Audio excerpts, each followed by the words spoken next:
എന്താ ചെയ്യാതെ പണികളൊക്കെ കഴിഞ്ഞാ? പണികളൊന്നും കഴിഞ്ഞില്ല മോനെ.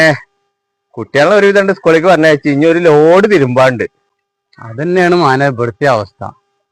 ചോറിന്റെ അടുപ്പത്ത് എടുക്കണ്, ഒരു ലോഡ് പാത്രം കഴുകാണ്ട്. അത് കഴിഞ്ഞിട്ട് വേണം ഇനിയിപ്പോ തിരുമ്പാൻ നിൽക്കാന്. അല്ല എന്റെ പെണ്ണുങ്ങൾക്ക് എവിടെയാണ് വോട്ട് ചോദിക്കല്? ഓർക്കുന്ന തെക്കേ ഭാഗത്താണ്. ഇന്നലെ കുറെ എണ്ണം ചോറിനുണ്ടായിരുന്നു, നേതാക്കന്മാരും പാർട്ടി പ്രവർത്തകരൊക്കെ. അതുകൊണ്ട് പാത്രം കഴുകൽ കുറെ ഉണ്ടായിരുന്നു. അത് ഞാൻ നേരെ വെളുത്ത് നിച്ച പടണ്ട് കഴിച്ചു. അന്റെ പെണ്ണുക്കുന്ന ഏത് ഭാഗത്താ? അവൾക്കെന്നാ പടിഞ്ഞാറ ഭാഗത്താണ്. നമ്മള് അയൽവാസികൾ തന്നെ രണ്ട് പാർട്ടിയുടെ സ്ഥാനാർത്ഥികളായ കാരണം സങ്കടമില്ല. അതെന്തേ സങ്കടമില്ലായി? അല്ലെങ്കിൽ ഞാൻ പെങ്കൂസിനെ വിചാരിക്കൂലേ? ഇതിപ്പോ ഇല്ലല്ലോ, ഞാൻ പണിയെടുക്കുന്ന മാതിരി ഇജ്ജ് കൊടുക്കുന്നുണ്ടല്ലോ. കുറച്ചോന് എന്റെ ചോറുണ്ടായിരുന്ന അടുപ്പത്ത്. എന്നാണെങ്കിലേ 5-6 ആൾ ഉച്ചക്ക് ഉണ്ടാവും പറഞ്ഞിരിക്കണേ. അപ്പൊ ഇനിയിപ്പോ അത് വേറിയുണ്ടെങ്കിൽ അത് മതി ഇന്നക്ക്.